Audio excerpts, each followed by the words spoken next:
Olá pessoal, como vocês estão? Nós estamos aqui novamente no podcast Vocacionando. No primeiro episódio, você nem fazia ideia que esse episódio, ou melhor, que esse podcast ia chamar Vocacionando. Nem eu. Mas quando o nosso amigo Pisca disse que nós precisávamos colocar um nome nesse podcast, então eu pensei, poxa vida, vamos chamá-lo, batizá-lo de Vocacionando. Porque aqui a gente vai falar sobre temas diversos que envolvem as nossas vocações, o propósito da nossa vida, enfim, a nossa caminhada, a nossa transcendência. Porque vocês sabem que aqui a gente fala muito de transcendência, de espiritualidade, de como isso traz significado para o aqui e o agora. E a minha convidada de hoje é ela. Gente, vocês não fazem ideia o quanto tempo que eu conheço Juliane Oki Carraro. Ju, se apresenta. Olá, pessoal, tudo bem? Meu nome é Juliane Oki Carraro. Sou pedagoga, professora de profissão, sou cristã, sou a irmã mais velha, que eu acho que isso conta muito. E é isso. Gente, eu e a Ju, a gente é amigo há muito tempo. Hoje eu tava pensando quanto tempo faz que a gente se conhece. E eu conheci a Ju, eu acho que eu tinha 15 para 16 ou 16 para... Acho que tinha 16 anos. 16 para 17, foi em 2003. 16 para 17, ou seja, faz 19 anos. 19 anos. Uau, 19 anos. Não, 19 não. Não sei. 2003, 17 anos. Quem é boa de matemática é você e não eu. 17 anos de amizade. 17 anos que a Ju é minha amiga, é uma grande amiga, uma irmã pra mim. Eu tenho essa consideração por ela. E quando eu estava ali fazendo a minha lista de quem chamar pra esse período, pra estar aqui conversando sobre algum tema, o nome dela, claro, que pulou ali na frente, né, da minha lista. E eu falei, poxa, vou chamar a Ju pra estar aqui. 16 anos de idade, Ju. É o dobro da nossa idade já. Uau. Faz mais da metade da nossa vida que a gente se conhece. Meu Deus. Você sabe outro fato curioso entre eu e a Ju? É que nós nascemos no mesmo dia e no mesmo ano. Mês e ano. 5 de julho de 1986. Exatamente. Só que ela nasceu de manhã, né, Ju? Eu sou matutina, né? Eu nasci 10h10, é o horário que o relógio tá sorrindo, né? Eu nasci por volta das 7, 8 horas da noite, então eu também sou noturno. Isso não significa absolutamente nada. Mas é verdade, eu sou uma pessoa matutina e você é uma pessoa noturna. E aqui, quando eu conheci a Ju, gente, foi interessante, né, Ju, aquele encontro, você lembra? Eu lembro perfeitamente. Eu e minha irmã fomos na igreja, né, fomos à igreja. No Ministério de Adolescentes. Ministério de Adolescentes da Igreja do Nazareno, em Americana. E quando reúna a galera e venha para Cristo. Eu vou daqui a pouco contar algumas pérolas do Reúna. Mas quando eu cheguei lá pela primeira vez, eu lembro que a Ju fazia parte da triagem. Boas-vindas, Ministério de Recepção. Puxa vida, pensei que fosse uma triagem, assim, pra você dar o despacho. Quase. Mas aí a gente foi lá e aí eu comecei, estava a Ju e a Eveline, que é uma grande amiga minha também, amiga nossa até hoje. E vai ter bebê. Vai ter bebê, coisa linda. Elisa, um beijo já do tio e da tia. Mas quando eu conheci a Ju, a minha irmã estava comigo, minha irmã era mais nova. E aí a Ju fez, né? Eu fui conversar, eu tinha que pegar nome, endereço, data de nascimento, porque a gente mandava os parabéns, né? E aí eu fui primeiro conversar com a Fer, né? Ele não deixava ela responder. Tudo que eu perguntava o nome dela, ele respondia. Data de nascimento, ele respondia. E eu sempre fui, na minha família, assim, um dia do nosso aniversário é o seu dia. É o seu dia especial, sabe? Eu sempre amei meu aniversário. Aí depois que eu terminei de falar com a Fer, eu fui pegar os dados do Marcelo. Aí quando ele falou data de nascimento, eu olhei assim, eu falei, é o mesmo dia que o meu. Ele, oba, vamos fazer festa de aniversário junto.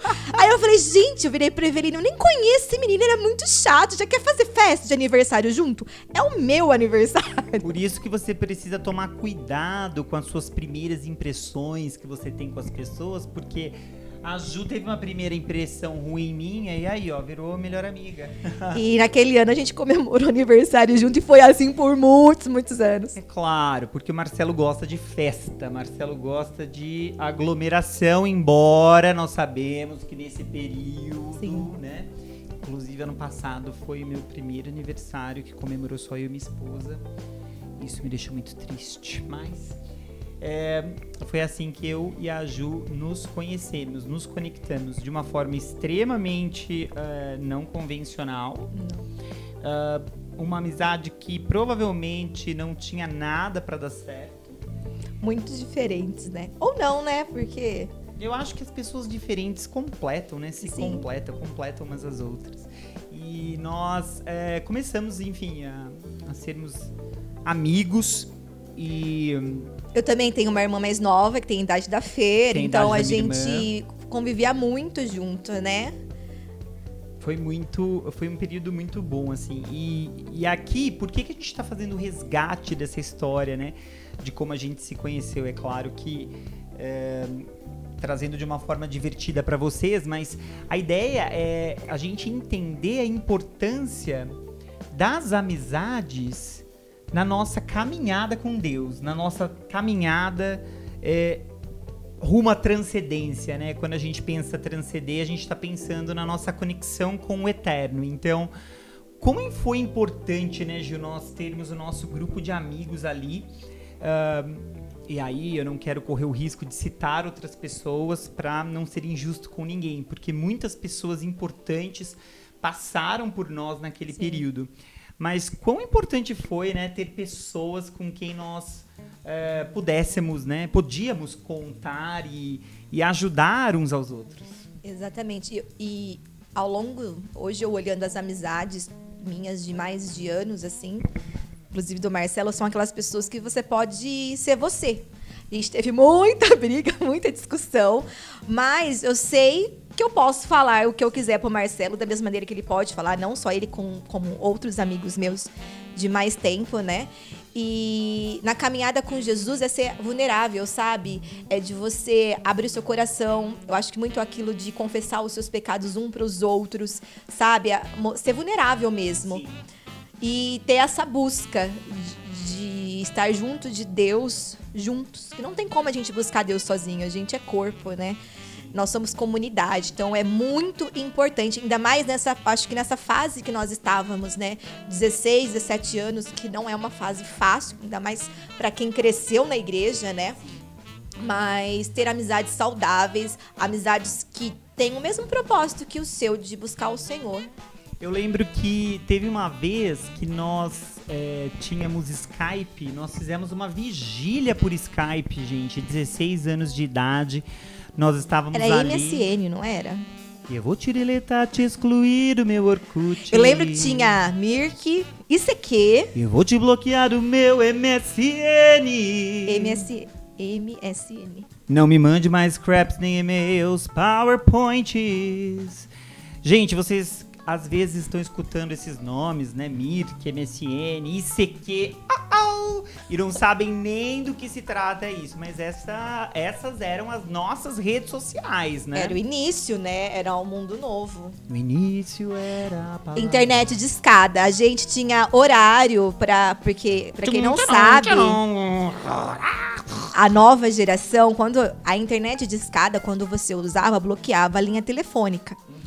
Isso eu acho que contribuiu pra nossa amizade também. Eu morava em Santa Bárbara, então não tinha interurbano.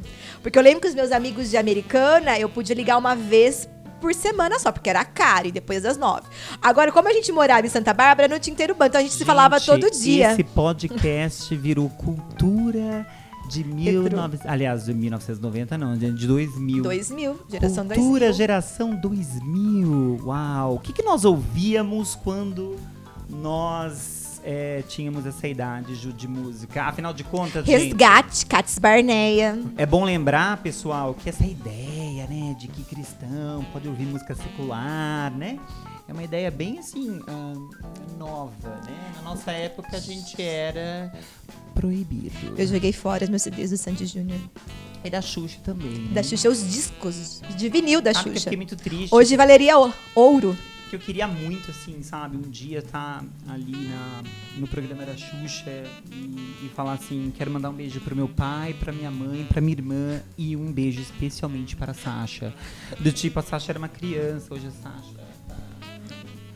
Mas, gente, a gente ouvia Resgate, Cats Barneia, Extra, o mundo acabará. Nossa, eu tô musical hoje, Eu gostava, né? eu sempre fui afim de Tô revolução. com medo dos memes.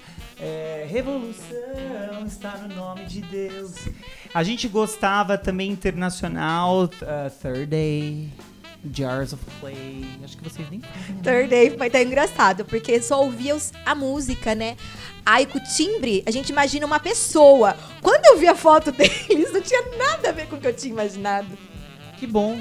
Eles são mais velhos. Na época eles eram mais velhos, eu achava que era mais novo. Como é? Quando a gente ouve a voz, né? E não sem vê a ver. imagem. Quem tá ouvindo o podcast, por exemplo, não tá imaginando como nós somos, né? Aliás, eu lembro uma vez de um culto de jovens que o pastor Mateus trouxe o DVD do Hilson. Você lembra? Nossa, lembro.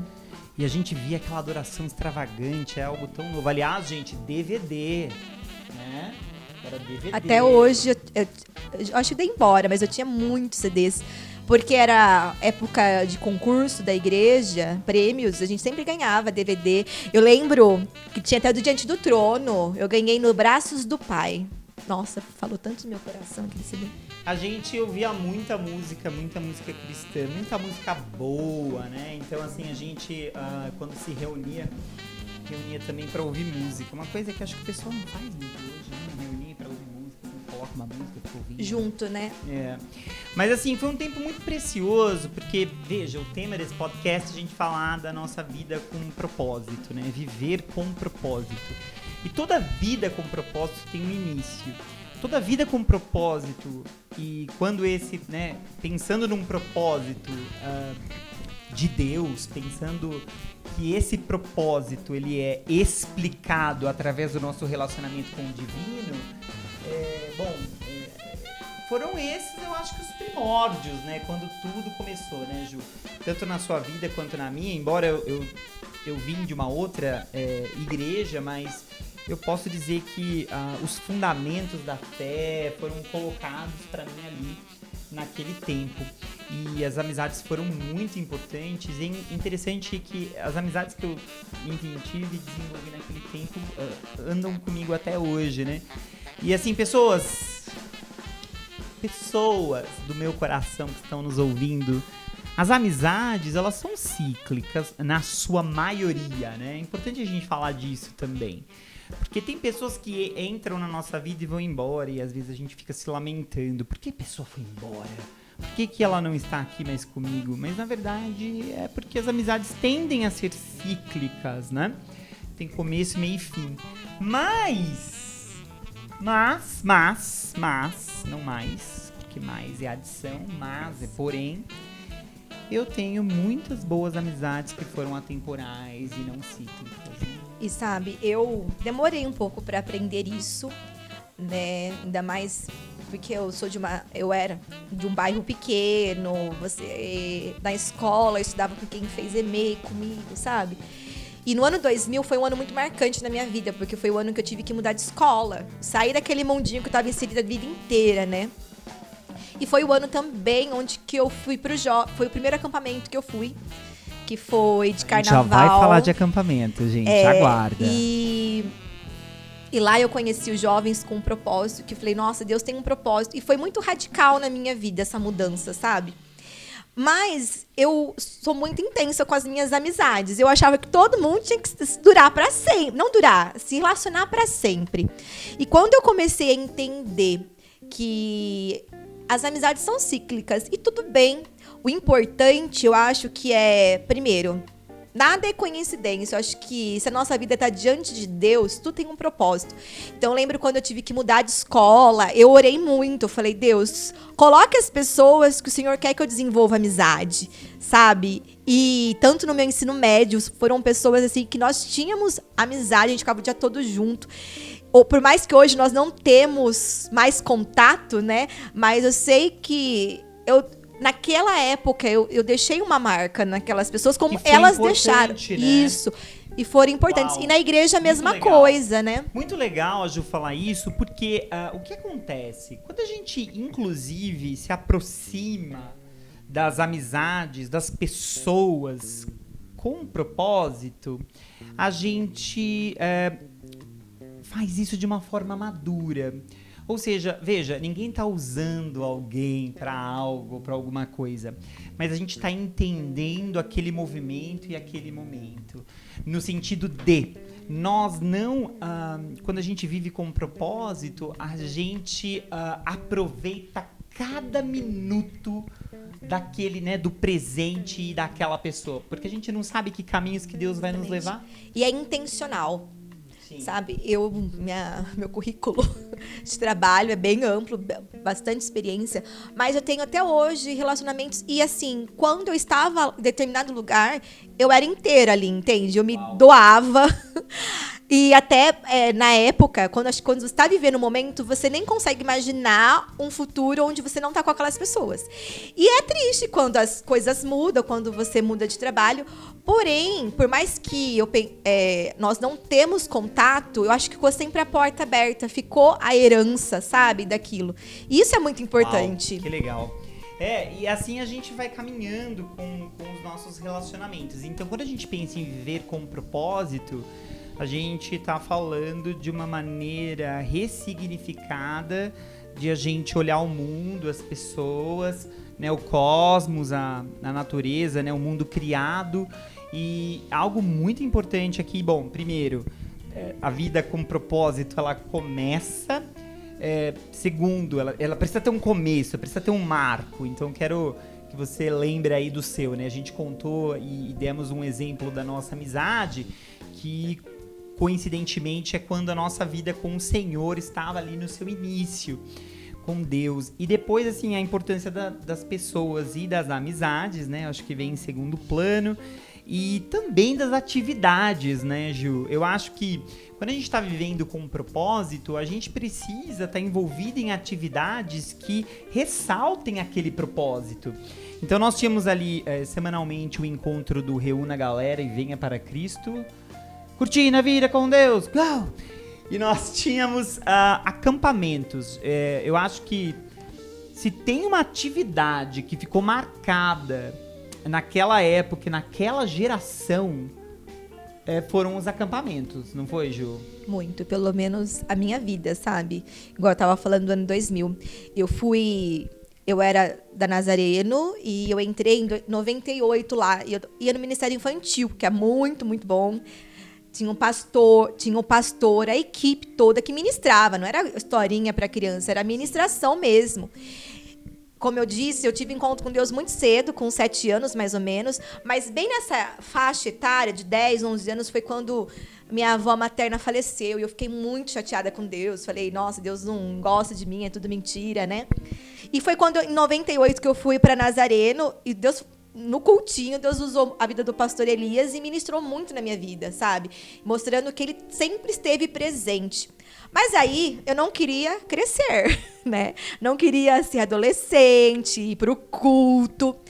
Aí me colocaram para trabalhar no cultinho, mas no ano de 2000, meus pais fizeram minha inscrição no acampamento. Eu não conhecia ninguém, foi eu e minhas primas, a Jaque e a Carol. E lá a gente foi num quarto, nem sabia o que era acampamento, nem imaginava. A gente ficou num quarto, conheceu outras meninas e o tema era Jovens com Propósito. Então, e foi lá que, num dos cultos, Deus, eu ouvi claramente assim, de Deus que ele estava me chamando para sair da janela. Era um teatro, tinha uma pessoa na janela que via a situação acontecendo, as pessoas brigando, as pessoas ganhando as coisas. E estava cômodo na janela. Então foi quando Jesus me chamou para sair da janela e viver a vida com ele. Não mais só como espectadora, mas como protagonista junto com ele. Uau. Sabe? E muita coisa aconteceu, muitas lutas. Porém, a certeza de que ele estava comigo. Foi quando eu mudei depois de escola, tive que tomar uma decisão muito séria, ensino médio, estava com medo. Mas fui numa escola que eu não conhecia ninguém. Eu falei anteriormente que eu orei e Deus colocou as pessoas, sabe? Sim. E eu comecei a me envolver na igreja e aí já era. É interessante como Deus faz as coisas, né? Quando a gente decide viver com um propósito, parece que... e aí a gente começa a participar desses eventos, dessas... dessas programações, né? Daquela comunidade que a gente escolheu para desenvolver a nossa fé e o nosso propósito.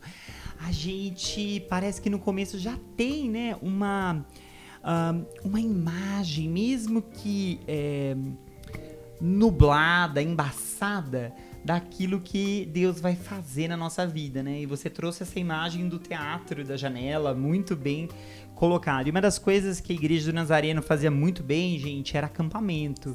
Então, os acampamentos, eles tinham temas. E esses temas, eles eram muito bem desenvolvidos, não apenas nas palavras que eram compartilhadas nos cultos, mas como também nos períodos de grupos pequenos, devocionais, né? Nós chamávamos de devocionais. Também na decoração de todo o acampamento. E eu lembro que o primeiro que eu fui em 2003, cujo tema era Caçadores de Deus. Nesse acampamento eu lembro que eu fui muito impactado e eu chegava do culto à noite, na minha cama tinha uma lembrancinha, né? Algo feito com muito carinho, muito amor, né? Pra gente. E aí a gente foi crescendo, né? E aí eu, enfim, porque senão isso aqui vai demorar mais do que muitas horas. Mas só uma crise que gerava o acampamento, eu amo acampamento, mas eu acho que uma crise que gerava era voltar para a realidade. E até muitas pessoas acabavam depois caindo exatamente nisso, porque não conseguia, porque lá está num lugar isolado. Como eu coloco em prática aquilo que eu vivi tão intensamente na minha rotina, no ordinário, no comum. Então, eu acho que essa era a maior crise, sabe, que eu tinha, até que eu comecei a entender que Jesus estava comigo na escola, Jesus estava comigo na minha casa. Ótimo. Não é na mesma intensidade, por isso que é importante nós estarmos no corpo, fazer parte dos grupos, da juventude, tinha os grupos pequenos para a gente se fortalecer, mas não jogar também tudo pro lixo. Tudo que eu vivi foi muito bom, mas não funciona na minha realidade. Não, é um equilíbrio, você saber adaptar, né? Também a gente precisa, eu acho que a gente vai pro quarto ponto de uma vida com propósito, que seria a gente praticar esse propósito, né? E conectando com aquilo que você está falando, eu acho que a gente não apenas participa de eventos da nossa comunidade local, a gente não apenas participa de atividades, de acampamentos, de congressos, mas como a gente se sente chamado por Deus para fazer alguma coisa. E e na época a Ju também, né, nós nos sentimos chamados pelo Senhor para assumir o ministério de adolescentes da igreja. Esse ministério chamado Reúna. Então, o pastor na época chamou eu e a Ju, né, na verdade, ele disse: Marcelo, você está responsável, mas não faça isso sem a Ju. Porque ele sabia que a Ju era bem mais organizada do que eu. Mas nós começamos então ali a desenvolver o ministério semanalmente com os adolescentes de 15 a 18 anos. E aí ele passou o bastão pra gente. O quão importante isso foi naquela época, quão aquilo me formou quem eu sou. Se eu consigo falar em público hoje, gente, e claro que eu tenho muito que aprender, mas foi por conta daqueles momentos, né? Como aquilo construiu não só em mim uma habilidade de falar do evangelho, do amor de Jesus, mas como também criou em mim habilidades para eu expressar esse propósito em outras esferas da vida, né? E aí lá a gente começou então, aqueles acampamentos que nós citamos aqui, que nós participávamos, nós começamos então a organizar. E aí eu quero fazer aqui um desafio para a Ju, né? Estamos aqui na frente das câmeras e eu queria, Ju, que você lembrasse os nomes dos acampamentos que nós organizamos, valendo um DVD da Thalia. Acho que eles nem sabem quem é a Thalia. Eu tinha o DVD da Thalia. Quando estou contigo. Vai virar meme. Muito bom, Ju. Ó, eu acho que um dos primeiros, não sei se é o primeiro, mas me marcou muito. Tomem cuidado, isso já fica uma dica, com o tema de acampamento que vocês escolhem. Não. É, abalando, estruturas, lançando fundamentos, mas tinha o outro. Próximo ano, isso foi em 2005. Vamos lá. Geração Explosiva. Geração Explosiva 2006. E foi explosivo, gente. Foi, gente. Tinha bomba pra tudo que é lado. Era bomba, até lembro de um adolescente que rodava, né? Eu nem sei como que ele fazia aquilo, era uma cordinha. Eu acho que depois o meu grande amigo Pisca podia colocar aqui, né, o instrumento de guerra. Era uma cordinha que ele rodava e tinha uma bola de fogo, cara. Sabe o MC Bola de Fogo? Uma semana com adolescentes de 12 a 18 anos, 105, 120, 150. Tá. Abalando a estrutura, a gente não tava na frente, era ainda o Silas e a Thaís. Não, era nosso. Foi quem transição, tudo. Então. Abalando as estruturas lançando. Mas Geração Explosiva, eu lembro que a gente tava totalmente sozinhos. Abalando as estruturas lançando fundamentos, 2005. 2006, Geração Explosiva. 2007. Intimidade? Não. Encontrando Deus nos lugares inesperados. Eu lembro do livro de Tomiti. Não. Do Filipe Yancey. 2008. Intimidade. Não. Intimidade foi 2009. 2008 foi no Batista Louvor. Ai, que teve o guarda-roupa. Preparai o caminho. Nós montamos. Olha isso aqui. Preparai o caminho. De Nárnia. Vocês sabem que eu gosto das crônicas de Nárnia, né? Então, aqui está. Nós preparamos o guarda-roupa. Nós fizemos todos os participantes entrar no guarda-roupa. Claro que o senhor Túminos não estava à espera, né, de ninguém, tá certo? Mas nós estávamos lá, nós criamos aquele guarda-roupa. 2009, Intimidade. 2010. Nossa, não lembro mais. Ensinando a Viver. Ensinando a Viver, então, verdade. Ensinando a Viver foi 2010 ou 2011? Não sei, Marcelo. 2011 foi que nós baseamos na Crônica de Nárnia, na Cadeira de Prata. Foi no Monjolinho. Não, Monjolinho. Qual que foi? Não, foi já no A2. Ai, não lembro. Meu Deus, acampamento 2009, 2010, eu não lembro. Encontrando Deus já foi. Não, Ensinando a Viver. Não lembro. Mas eu tenho todos os arquivos. Reprovamos nessa matéria. Mas eu lembrei do primeiro. Bom. Isso foi do Reúna. Isso foi do Reúna, né? Não, do Extreme foi, porque o que aconteceu... é verdade. Enfim, essa estrutura de juventude, na época, ela fundiu para uma outra estrutura que chamava Casa Jovem, CJ. E ali, eu também, né? Nós também continuamos a trabalhar com os teens, né? Com os adolescentes, mas a gente trabalhou com os jovens. Com jovens também. Eu lembro uma vez nós organizamos um acampamento... Revolução do Coração, né?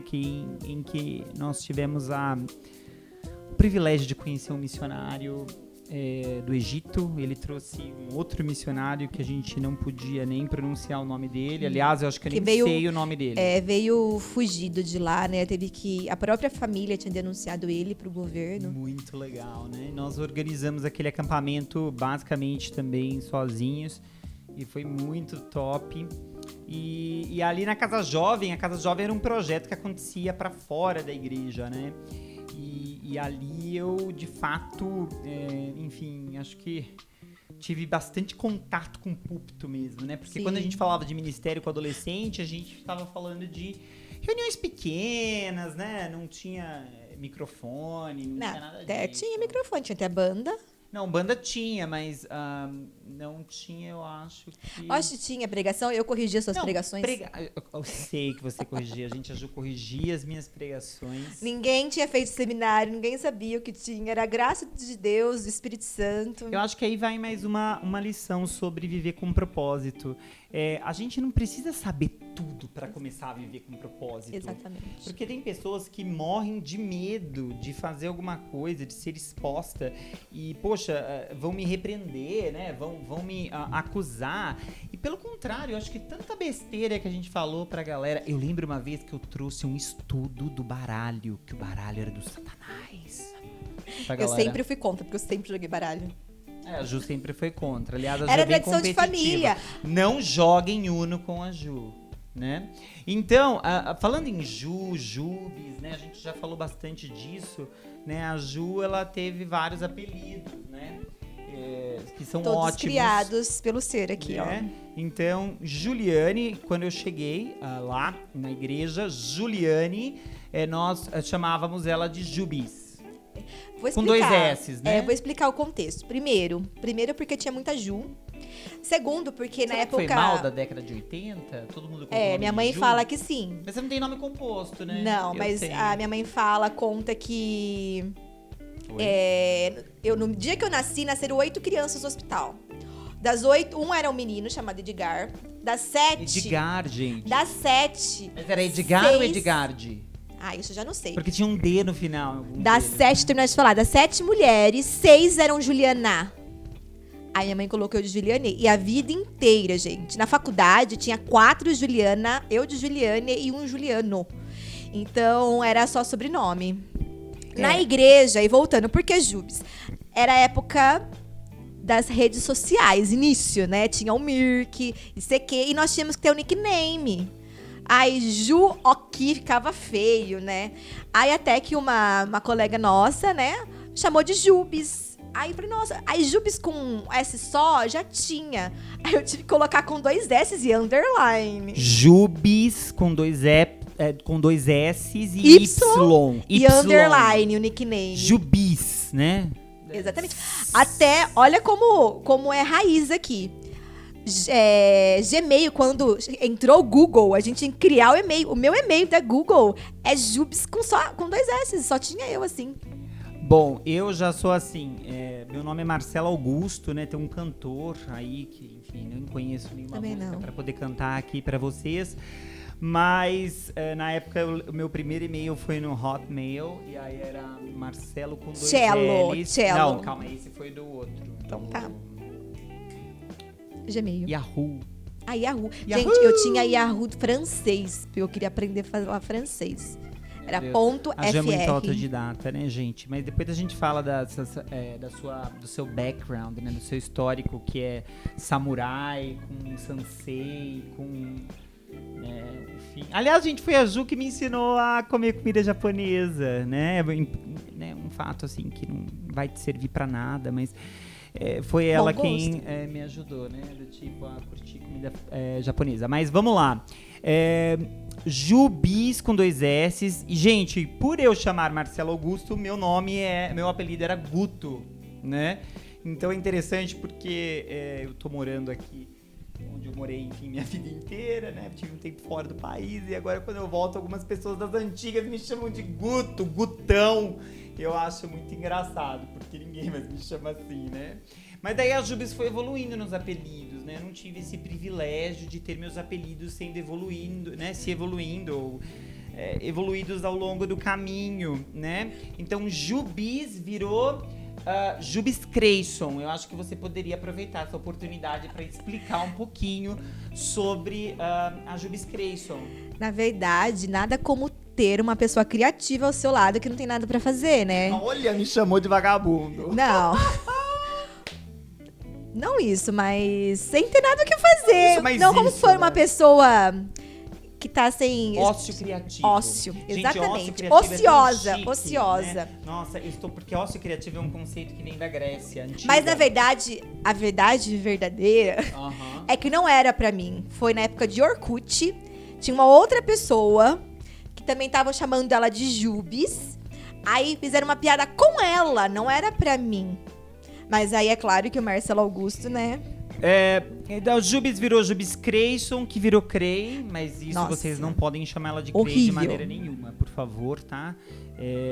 E aí de Crey virou Creyciane, E aí... De Creyciane e Lollipop. Lollipop, e aí a gente chama ela de Loli, e os nossos amigos íntimos chamam ela de Loli porque ela gosta, ela acha, né, bucólico, né? Eu Chama não ela de- gosto, mas não tem como contrariar. Sério. Gente, eu acabei de saber uma coisa nova sobre a Ju, ela Até não um gosta. dia minha mãe falou, Loli? Por que Loli? Eu falei, até explicar pra minha mãe, porque Loli não tem nada a ver com Juliane Oki Carraro. Meu Deus. Mas tudo bem. Os meus, eu não tive apelido. Melhor é que assim, entre Crei e Loli, bem melhor Loli do que Crei, né? Que não tinha nada a ver Crei. Creia. Horrível, horrível. Por isso que minha maior qualidade de tolerância, ó, a escola da vida. Crei, gente, Crei não é legal. Mas, assim, eu não a chamava de Crei, assim, na frente. Chamou assim uma vez só. Chamou na frente de cliente, porque a gente teve uma escola juntos. A Ju foi minha sócia, é verdade. Nós tivemos uma escola. Aí nunca juntos. mais. Eu te Aí- chamei de Crei na frente de um cliente? Chamou, aí Você jura? eu levei você na salinha e conversei muito sério. É. Falei, agora não é brincadeira, agora eu tô falando muito sério, Marcelo. Mas uma coisa bem legal era enfim, chamar a Juliane de Juliana, porque ela ficava pistola, né? Ficava muito brava, né? Do tipo, Eu não Juliana. ligava. Aí minha mãe começou a falar que eu tinha que ficar brava, porque se ela quisesse que eu chamasse Juliana, ela teria colocado Juliana. Então aí, né, depois dessa eu tive que corrigir as pessoas. Juliane, com E no final. Juliane, tá certo? Então você aprendeu Juliane, né? Ok. Ótimo. Lembra que ela é descendente de samurai, sansei, né? Sim, até sobre isso, o Oki é japonês, né, de Hiroshima. Meu avô nasceu... Hiroshima, lembra da bomba? É, ela pode mas te meu explodir. avô... Ó como que... Gente, como eu posso ser uma pessoa que não acredita em propósito, né? Meu avô nasceu em Hiroshima por 3 anos. Se ele tivesse ficado lá, eu não ia existir. Então, olha o cuidado de Deus de trazer meu avô. Aí, meu avô era japonês. Japonês não podia casar com brasileira. Até hoje, eles acham ruim quando mistura raça. Meu avô conheceu minha avó, uma brasileira, descendente de índio com português. Ele abriu mão de tudo, porque meu bisavô já tinha uma esposa para o meu avô arranjado. Meu avô falou que não queria, abriu mão de tudo, de herança. Até fazem, eu acho que uns 3 anos que eu conhecia a família do meu avô, que teve as tias tal que vieram. Sempre tem as tias. É, e por Depois eu causa vou te disso, contar meu uma avô história enfrentou das a tias. família pra casar com a minha avó. E já por parte de pai, é Carraro, é italiano, mas a minha avó, ela é descendente italiano com alemão. Aí eu falo que Deus é tão gracioso que usou samurai Italiano, né? Mafioso, e nazista, né? nazista. Alemão. E samurai com sensei. E o samurai, é o seguinte, no Japão, os nomes são escritos em kanji. O kanji, de um kanji só, Kanji. o kanji Os é o nossos- ideograma japonês. Nossos ouvintes e telespectadores não Olha, sabem. se eu falar alguma coisa errada, não é responsabilidade minha, foi algo que eu ouvi da minha família a vida inteira, tá? Então, Responsabilidade de quem, mana? depois vocês colocam no Google, Olha que hoje isso. dá pra saber. Mas me explicaram isso, que no Japão, quando os nomes têm um kanji, é de origem samurai, que o significado tem a ver com o mar. Porque quem não sabe, o Japão é uma ilha vulcânica. Você jura? E os nomes têm sabia que origem o Japão era da uma terra e do mar. O Oki chama fundo do oceano. E o Oki é um kanji só, ou seja, é de origem samurai. E quando eu fui lá pra Hiroshima visitar minha mãe, eu coloquei a roupa de samurai. Por favor, coloque aqui, né, roda VT, aqui a roupa de samurai da Ju. Eu tô torta porque é pesada aquela roupa. Você sabe que quando a gente tá ali, né, fazendo as coisas pro Senhor Jesus, aleluia, a gente faz cada uma, né, e a Ju até funk dançou, né, Ju? Era adolescentes, né? Pois é, cada coisa que a gente Tinha que gravar. Nós fizemos, na verdade, explica o contexto, Marcelo. Isso era uma Cabreira comigo na propaganda. frente da Era uma câmera, propaganda cara. de shampoo. Porque nós estávamos gravando um programa, tipo o Jô Soares, era? Era. E aí tinha os comerciais. Programa do tínhamos- Rê. Eu É. era, no caso, a imitação do Jô Soares. Coloquei um terno, colocaram um travesseiro. Se bem que eu já tinha uma barriguinha meio saliente. Aí nós tínhamos que gravar os comerciais, a gente gravou. Algo acho que muito importante da gente colocar, nós sempre fomos muito, eu pelo menos desde os meus 16 anos, sempre fui muito envolvida na igreja. Porém, nós fizemos faculdades, trabalhamos e eu pelo menos, sempre fui muito intensa. no meu Vamos trabalho, falar de faculdade, acho na minha legal. faculdade. Todo mundo da faculdade sabia que eu era envolvida com a igreja, que eu trabalhava. No meu local de trabalho também, porque muitas pessoas ficam fragmentando as suas identidades. Na verdade, nós somos um, né? Nós temos, a não ser Eu quem acho que é aí nós temos a fragmentado quinta... aí. A gente... Eu acho que a gente tem agora a quinta característica de viver com propósito, né? A gente tá falando de tanta coisa legal, mas quando a gente vive com propósito, a gente não vive de forma fragmentada. Não, é intencional e não separava as coisas. Que na faculdade as meninas sabiam, né, que tinha as coisas do ministério que eu fazia, que eu tinha estudo bíblico durante a semana. No meu trabalho também sempre foi muito envolvido.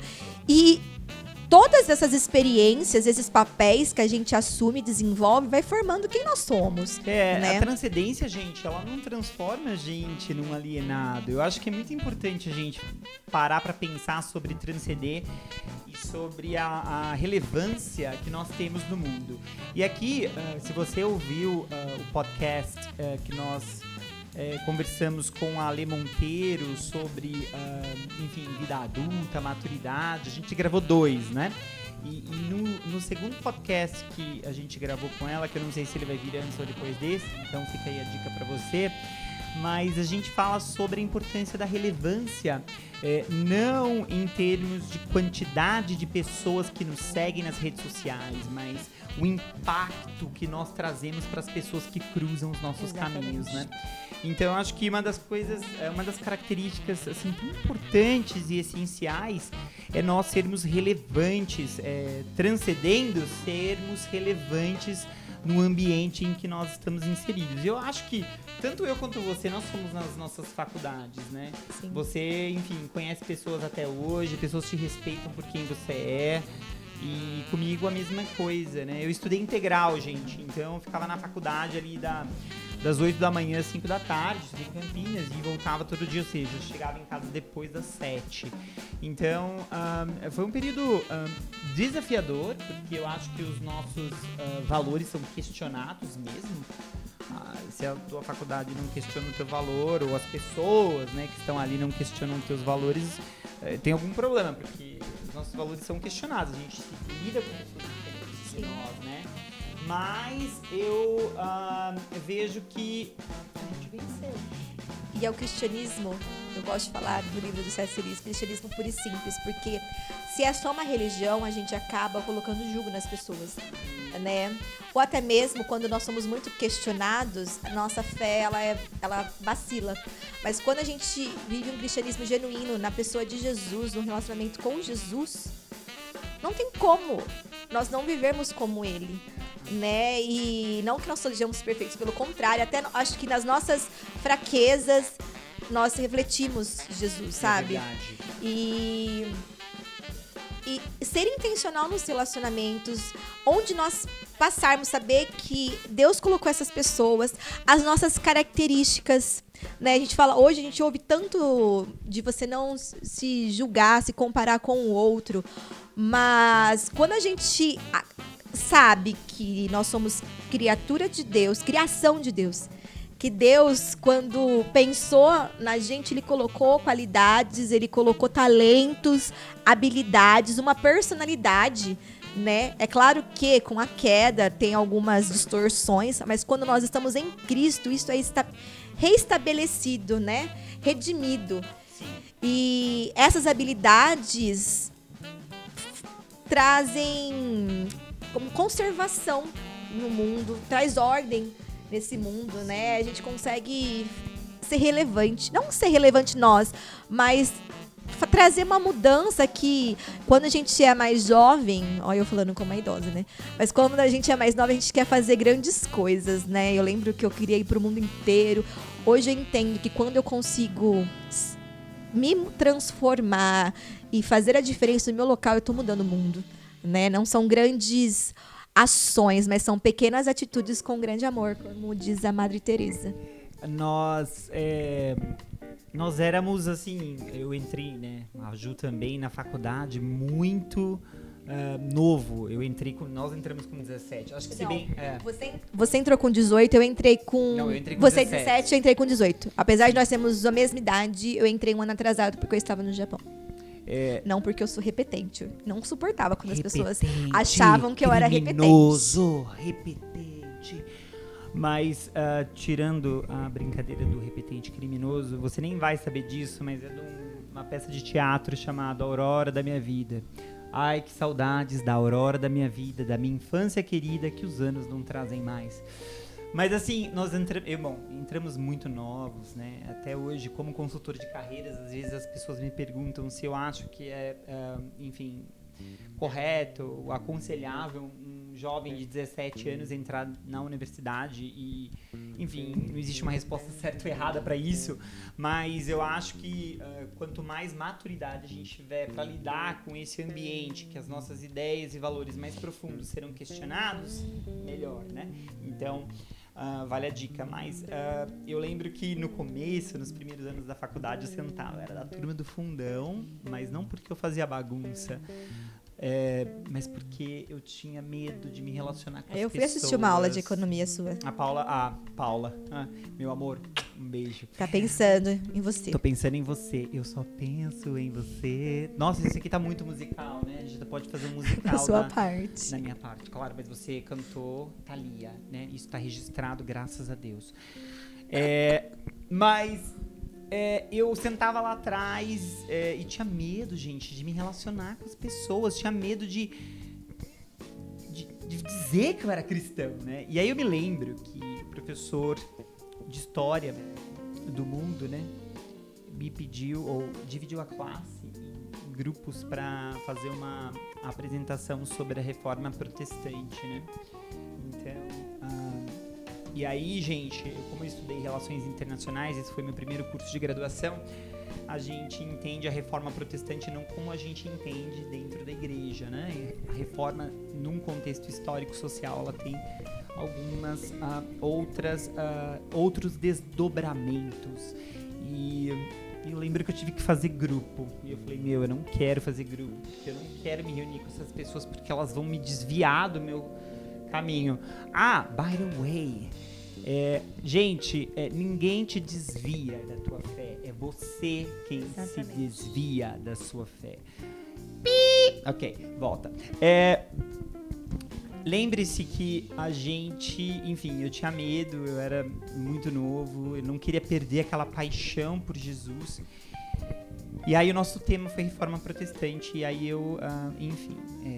fizemos a famosa divisão internacional do trabalho, cada um fez uma parte, e na hora de apresentar, o professor começou a fazer outras perguntas sobre o tema. E o que aconteceu? Ninguém sabia responder, quem sabia, o Marcelo. Eu comecei a responder as perguntas que o professor fazia. E aí meu grupo olhou pra mim do tipo, nossa, esse cara, ele estudou pra isso de verdade, né? Ele de fato sabe do que ele tá falando. E no final eu lembro que 2 grandes amigos meus, que hoje também são pastores e que estudaram comigo na época da faculdade, eles disseram, nossa, Marcelo, você é adventista? Não sei porquê, né? Será que eu tenho cara de adventista? Você come bacon. Exato, né? Estou de bacon a vida, mas... E aí eu lembro que eu comecei, então, a me relacionar com as pessoas, descobri que tínhamos cristãos dentro da faculdade, descobri que nós tínhamos um grupo de estudo, né, que havia um grupo de estudo bíblico ali, e como isso foi importante, né, se relacionar, e aí eu fui me abrindo para as pessoas, mesmo aquelas que não tinham a mesma fé do que eu, né, só que o propósito estava tão vivo dentro de mim, que aí eu comecei a me abrir e a dar frutos ali, né. Sim. E assim, eu amo esse período da minha vida. Olha, eu não olho para aquele período do tipo, nossa, eu não vi a hora que acabasse, né? Talvez porque eu também estudei integral, né? Você estudou à noite, né, Ju? Eu estudei à noite. O ensino médio foi integral, que eu fiz técnico de administração. E aí tá, outra coisa, nada é à toa. Eu não queria fazer técnico. Minha mãe falou, você só estuda, você vai fazer a prova. E eu passei administração. Falei, a administração serve pra tudo. E um dos meus primeiros empregos foi porque eu tinha administração. Foi na secretaria de uma escola, né? Mas a faculdade, eu consegui bolsa numa escola salesiana. Isso eu vejo como Deus. Eu tinha antropologia teológica. E era uma das aulas, porque pra mim era fácil, porque era tudo que a gente fazia na igreja, né? Mas eu lembro que o professor, ele duvidava que às vezes eu tinha lido o texto e toda vez ele me chamava para responder as perguntas. E eu sempre respondia. Mas por quê? Porque eu tinha vivência. Falava muito do ser humano. O ser humano é um ser místico. Por isso que existem tantas religiões para o mundo. Nós, cristãos, nós entendemos que houve uma ruptura e que o coração do homem clama pela eternidade, né? Clama por encontrar Deus. E quando a gente olha para as diferentes culturas, olha para as diferentes religiões, a gente vê essa busca dentro do homem de transcender, né? E o professor perguntava, eu sempre participava. Conheci, era da linha de Dom Bosco, né? A vida de Dom Bosco, ele trabalhava muito com a vocação de ensinar. Ele era, agora Dom Bosco era frei, não lembro se era frei ou padre, isso eu não entendo muito bem. Mas ele tinha uma escola profissionalizante. Ele acreditava que através da profissionalização ele dá uma qualidade, ia transformar o mundo dele, né? E é o que nós acreditamos. Quando a gente descobre quais são os nossos talentos, né, as nossas habilidades, a gente consegue casar ele com a nossa profissão, a gente consegue exercer a nossa vocação, transformar o mundo onde a gente está inserido através dos dons e talentos que Deus nos deu. Então, olha que importante todo esse período nosso de estarmos na igreja, de buscarmos em Deus o propósito da nossa vida, o processo de ressignificação de quem nós somos, dos nossos dons, dos nossos talentos, né? Eu costumo dizer que a igreja me fez ter feeling para pessoas, porque até então eu não tinha um grupo para ensinar ou para me conectar, né? E a igreja possibilitou tudo isso. Então ali eu aprendi a olhar para as pessoas com outros olhos, aprendi a me conectar com as pessoas, a respeitar as pessoas diferentes. Sim. Porque embora nós tivéssemos ali no grupo de jovens, né, pessoas que tinham a mesma fé que nós sabíamos que as pessoas eram diferentes, né? Sim. Elas gostavam de coisas diferentes e quanto que isso assim foi primordial para construir o nosso propósito, o nosso senso de identidade também, né? De pertencimento a um lugar, né? E como isso assim construiu quem nós somos profissionalmente hoje, né? Vocação, gente, é a nossa... participar com Deus, cooperar com Deus na obra que Ele está escrevendo, Sim. Né, ao longo da história, né, de Gênesis até a consumação dos séculos. Então, quando a gente fala de uma pessoa vocacionada, a gente está falando de uma pessoa que sabe que ela coopera com Deus naquilo que o próprio Deus está fazendo, né? E a tua vocação para ser professora, Ju? De onde que apareceu? Você lembra? Então, minha mãe fala que desde quando eu era criança, eu colocava minha Mônica, eu tinha uma Mônica de plástico, quem é dos anos 80 sabe disso. Aquele plástico que corta a boca. E colocava eles sentados e dava. Sempre gostei de ensinar. Eu acho assim, tudo que eu aprendi, a minha linguagem de aprendizado é o fazer. Sim. Né? Então, eu preciso fazer para aprender. E sempre eu gostava de ensinar. Aprendi, eu lembro que eu ia no cultinho, ouvia a história, chegava em casa, eu contava a história. Contava pro coleguinha a história. Ai, você sabia? Eu lembro que chegou na época que minhas amigas católicas iam pra catecismo e a gente conversava sobre isso. Então, eu sempre gostei de aprender. Mas no ensino médio, apesar de ter essa certeza por vários anos da minha vida, no último ano, eu fiquei meio assim, porque não é uma profissão valorizada. Eu sempre fui boa aluna, sempre fui muito boa em exatas. Aí meus professores, não, faz engenharia, faz coisa que tem mais a ver com você. Tem cara de engenheira, Loli. Aí eu fui pensando só nas exatas, né? Falei, no humanas, eu nunca gostei muito de história, né? Que pena. Porque sempre foi muito relativo de quem conta, né? Mas Que tudo bem, triste. exata é exato. Vocês conseguem perceber essa tristeza no ar, né? Porque ela não gosta de humanas, mas tudo bem. Mas aí no ensino, eu lembro que no ensino terceiro do ensino médio, eu prestei Unicamp, Engenharia de Alimentos, e prestei USP, Agronomia. E eu fazia cursinho à noite também. Tava tudo certo. Eu lembro que eu tinha feito 56 pontos. E a linha de corte era 48. Então, teoricamente, tinha passado para a segunda fase. Naquela época, não sei como é hoje os vestibulares, a segunda fase era só exatas, então aí que eu ia melhor mesmo, já tinha passado pro pior. E eu lembro que aí eu fui para um culto de jovens e o pastor Mateus pregou sobre da gente pegar os planos de Deus e tentar fazer do nosso jeito. E Deus falou muito no meu coração. E o apelo foi para entregar aquilo para Deus. E eu sabia que Deus estava falando comigo, mas eu não queria, porque eu sabia se eu fosse entregar ia mudar. Por fim, eu não resisti. Eu entreguei e falei, Deus, faça tua vontade, né? E na segunda-feira saiu o resultado. Eu falei que eu tinha feito 55 pontos. A nota de corte foi 56. Por um ponto eu não passei. E eu não tinha feito mais nenhum outro vestibular. Eu falei, agora, Deus, eu preciso estudar. Foi quando saiu o ProUni, eu me inscrevi para serviço social e pedagogia. E eu coloquei 100% e eu consegui, assim. Foi uma bênção. Na verdade, né, Ju, a gente, enfim, sabe que, na verdade, o seu sonho era ser chamado pelos alunos de Dona, né? Não. Dona Jubes. Dona. Quando eles falavam isso, eu falava, eu não sou dona nem do meu próprio nariz. Posso falar, dona? Né? Não. Não? Puxa vida, meu sonho era ser chamado de dona, olha. Mas eu também acho que não sou dona de nada. Mas, então. e como as coisas eram de Deus, eu nunca tinha trabalhado. O primeiro dia da faculdade, meu colega minha virou, você quer trabalhar? Eu falei, quero. Ela levou meu currículo, consegui emprego, sabe? Nunca eu precisei ir atrás, assim, de emprego. Não, fiz o meu ordinário, né? Mandei meu currículo, essas coisas. Mas as portas sempre se abriram muito. E graças a Deus eu tive o privilégio de sempre trabalhar nessa área de educação. Áreas variadas, mas sempre dentro da educação. Não se entregue assim,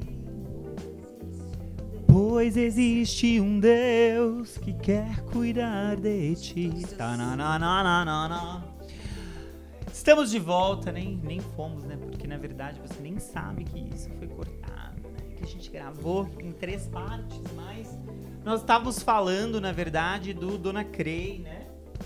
Posso ir no banheiro, Dona Crei? Não. Dona Crei foi ser professora, salve a professorinha.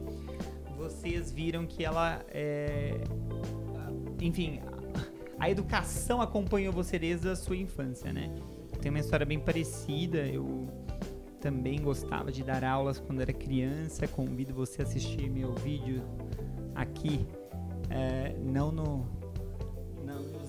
nas plataformas de podcast, mas lá no YouTube, para você assistir meu vídeo sobre a minha história. Eu conto um pouquinho sobre o meu contato com a educação, mas é legal quando a gente vê Deus assim caminhando com a gente desde quando nós não conhecíamos a Deus, né? E sabe uma coisa engraçado que isso, né? Eu lembrei agora? Eu lembro quando eu tava 5ª, 6ª série, eu estudava de manhã, à tarde eu ficava com a minha avó. E não tinha muito o que fazer, então o que eu fazia? Eu ia pra escola à tarde, para ajudar a organizar os livros da biblioteca. E aí, como eu sempre gostei de matemática, a professora dava reforço, eu pedia se eu podia ajudar ela no reforço. Aí eu ia ajudar a professora no reforço e ensinar matemática. Do típico nerds, né? E meus alunos, meus amigos falavam, nossa, você tem facilidade de explicar. Quando você explica, eu entendo.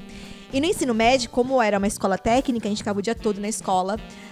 Na minha turma, a gente se organizava por área. Então, tinha quem era bom em inglês, quem era bom em história e geografia. Eu sempre ficava na exatas. Tinha um amigo meu que gostava muito de matemática, então eu deixava ele ficar com matemática e eu ficava com física, química. E a gente explicava para os colegas, sabe, uns para os outros, ajudava a estudar junto. E eu sempre gostei, eu sempre fui muito assim. Eu não passo cola, mas eu te ajudo a estudar para a prova. Né? E na prova nem adianta ficar muito cutucando, porque eu não gosto disso. Aliás, é do perfil da Ju, assim, sabe? Ela gosta de... Eu já deixava bem claro, porque eu acho assim, ó... cutuquem ela, abracem ela. Combinado e não sai caro. Combinado, então já ia falar, ó, te ajudo a estudar. Mas quem cola não sai da escola, comente. Ai, sai, né? Mas eu acho que não se desenvolve na vida, né? Top! Eu falo, a cola não tá enganando o professor. E hoje eu sou professora, eu sei disso. A cola não engana o professor, engana a si mesmo. Muito bom. Esse vídeo vai ser utilizado, né, para os seus aluninhos, né, eles como sabem forma disso. de conteúdo didático para explicar sobre a importância, né, ou não da cola. Eu falo muito isso para os meus alunos. Você nunca passou nem assim a fórmula de Bhaskara para alguém? Não, o professor passava na lousa, né? meus professores até, que nem matemática e financeira, sempre colocavam as fórmulas. Porque as fórmulas, não adianta você saber e não saber aplicá-las. Mas assim, nem na dica. Não. Sério? Durante a prova, não. Você Eu ajudava nunca passou uma a ensinar antes, não. Poxa, A não você ser tem bastão, saber, Ju. líquida, isso eu sempre passei, eu sempre ajudei. A cola bastão. A cola bastão, a cola Tenaz ou líquida. Prit? Bastão é Prit, líquida é tenaz. Se você está acompanhando meu podcast, vocês provavelmente viram eu falando sobre Lisa, o xodó do Brasil, né, da propaganda, né? Também tivemos a propaganda da Sprite. E aí, Ju, você também não ouviu meu podcast? Não, ainda não. Então eu vou te convidar a ouvir para você entender. E eu lembro da propaganda da cola Prit. Prit, Prit, Prit, a cola do Brasil. Lembra? Mas olha, de verdade. Prit era cola de gente Eles rica. não estão pagando pra gente. Pelo menos pra mim não tá pagando pra você fazer propaganda. Mas nenhuma é tão boa quanto a Prit. Nenhuma? Todas as outras escolam no caderno. De verdade, todas as outras. Eu lembro que tinha uma galera que ficava cheirando cola tenaz. Na sua turma. Na minha, não. Ai, bom. Vocês viram, né? Essas coisas acompanham a gente. Então, e aí, tudo isso pra falar que eu sempre gostei de ensinar, sempre tava lá, né? Mas eu acho que quando a gente tem que tomar... Sempre foi a professorinha. Quando a gente tem que tomar a decisão, eu lembro que é muitas pessoas falando. Por isso que eu acho que é muito importante nós sabermos quem nós somos e ouvir a nossa família. Sim. Que nem minha mãe sempre falava, filha, você vai fazer, porque ela me conhece desde o útero, né? Desde o ventre. E já os professores, eu entendo que eles querem o nosso melhor, Sim. né? Mas realmente é uma profissão de muito árduo sofrimento, não valorizada nesse nosso país. Mas eu amo fazer o que eu faço. Eu amo estar na sala de aula. E sala de aula, hoje eu dou aula para um segundo ano, terceiro, quarto e quinto. Mas também eu passei por diversas salas de aulas, desde com um aluno só, terceira idade, que foi assim, Uau. um trabalho do Senhor na minha vida. Eu não tinha muito dei feeling. aula na faculdade da terceira idade. Eu também ensinei sudoku pros alunos da terceira idade. Sudoku. Você já jogou Sudoku? Se você nunca jogou Sudoku, É. você precisa. E foi uma escola, foi muito bom, sabe? De pessoas de vulnerabilidade social, desde berçário, a EMEI, creche, todos os anos. Não existe orfanato. Existe porque as crianças que estão lá, em sua maioria não são órfãos. Elas estavam em situação de vulnerabilidade social. O mais interessante, eu falei orfanato pra cutucar ela, né? Vocês já perceberam que eu gosto de cutucar a japonesa. Mas ela sempre me explicou o conceito de orfanato. E às vezes as pessoas têm aquela visão meio romântica do orfanato. Lembra das Chiquititas?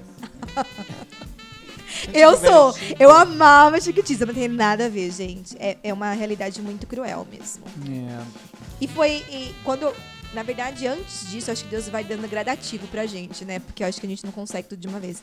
Mas um choque cultural que eu tive foi quando eu fui trabalhar numa casa de criança, que é creche e EMEI junto, na periferia da minha cidade, assim. Eu vi uma situação que eu falava, uau, Deus. Eu sempre estudei escola pública, mas do meu bairro, sabe? Bem família. E lá eu me deparei com situações de crianças que eram abusadas, crianças filhas do tráfico, sabe? O vocabulário, eu não entendia as gírias que as crianças falavam. Uau. Crianças com marcas de pancadas, né, que elas levavam. E crianças que eu falo de 4, 5 anos. Quando a gente fala de vocação, a gente tá falando disso, né, gente? A gente tá falando da gente fazer um bem ao mundo, né? Sim. Colocar ordem nesse mundo, trabalhar de forma que esse mundo tenha, que aquilo que a gente faça tenha externalidade, né? Positiva para a sociedade, para o mundo que nós estamos inseridos, né? Então, como é legal a gente ouvir algo assim, ser inspirador, saber que aquilo que a gente faz pode transformar a vida do outro. E não necessariamente o crente, né? Mas fazendo isso, a gente mostra, através da nossa vocação, o amor de Jesus para as pessoas, né? O quanto Deus ama, enfim, ama aquelas crianças, aquelas pessoas com quem você teve contato. Muito legal. Ju, vamos pensar aqui, a gente já tá caminhando pro final. Ok, ok, né? Então a gente viu uma tendência, a gente viu as digitais de Deus na sua história desde o início, desde quando você, né, não conhecia Jesus, eu também. E aí a gente foi se relacionando com Deus, descobrindo quem nós somos em Deus. E aí, olhando no horizonte do futuro, né? E pensando na Bíblia, no Apocalipse, e quando Jesus voltar, e essas ideias que a gente gosta de conversar e falar. Como que você acha que fica o nosso propósito, né? O que vai ser, na sua opinião? O que você, na verdade, ninguém sabe o que vai ser, né? Mas o que você acredita que vai rolar? Esse propósito que a gente teve aqui, você acha que isso tudo vai se perder? Não. Eu sei que existem várias linhas, né? Teológicas, escatológicas. Eu sou pós-tribulacionista, eu acredito que a igreja vai passar na tribulação. E eu acredito que Jesus vai reinar durante 1000 anos, né? E eu encaro o trabalho como algo divino, não é algo consequência de queda, que a gente às vezes ouve muita igreja falando isso, que o trabalho é consequência do pecado quando entrou no mundo, mas na verdade no Éden Adão tinha que trabalhar. A diferença era que o trabalho não era penoso, né? Biólogo, né? Deu nome. Exatamente, coisas, administrador. Cosmos, E eu acredito, Juliane, tá? Eu tô viajando. Eu acredito que quando nós somos ressuscitados, né? Glorificados com Jesus, tiver nosso corpo transformado, eu não acredito. Lógico que nós vamos adorar a Deus, sim, mas não ficar nas nuvens tocando harpas.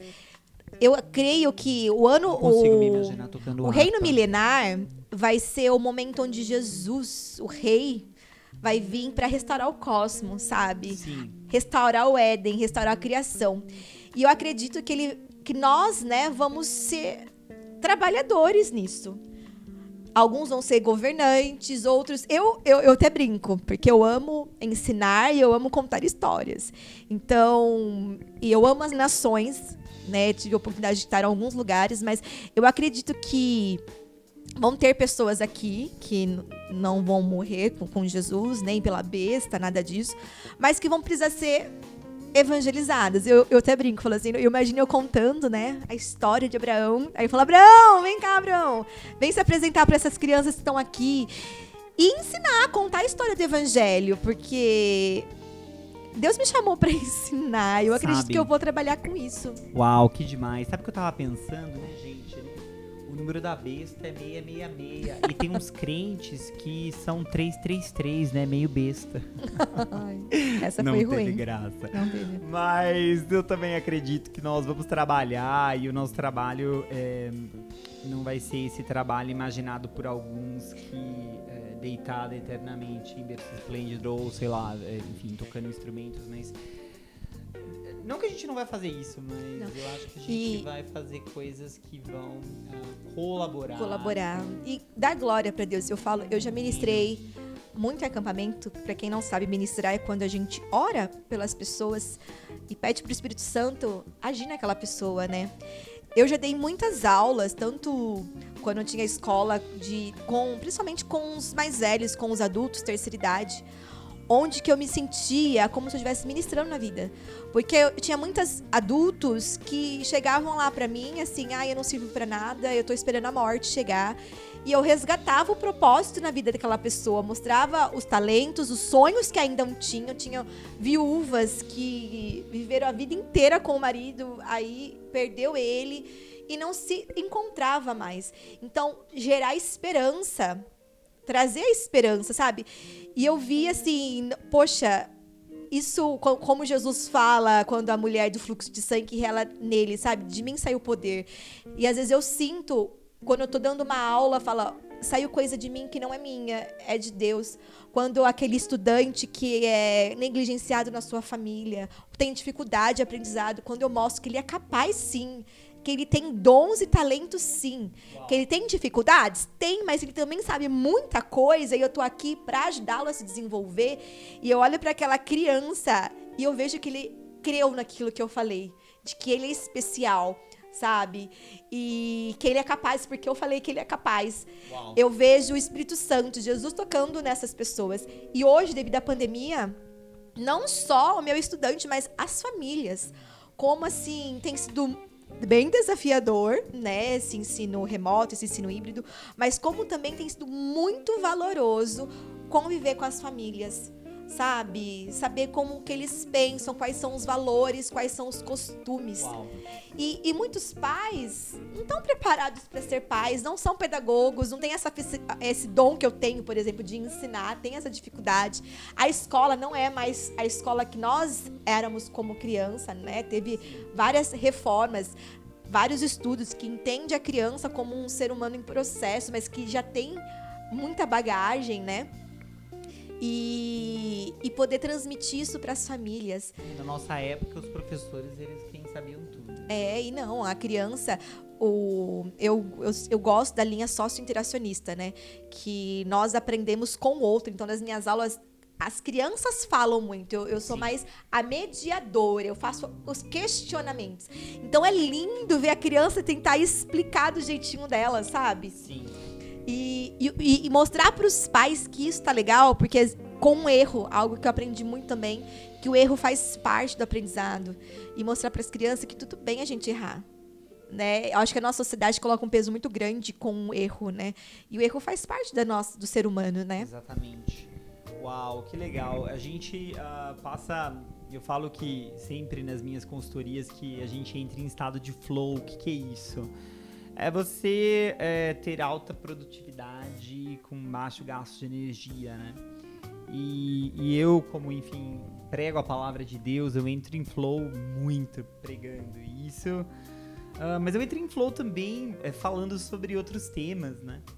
E, bom, qual a diferença? Claro que quando a gente prega a palavra, a gente tá... o teor é outro. Mas eu digo, o trabalho de fazer isso é o mesmo. Sim. E aí o estado de flow, que é você trabalhar para alcançar tudo isso, é o mesmo. No sentido de... poxa, eu acho que eu vou trabalhar com isso no futuro também. Com o desenvolvimento, né, das pessoas, e não sei, né? Tudo aqui a gente está pensando, né? Tá conjecturando algo que a gente não sabe, mas é muito, muito importante a gente pensar nisso.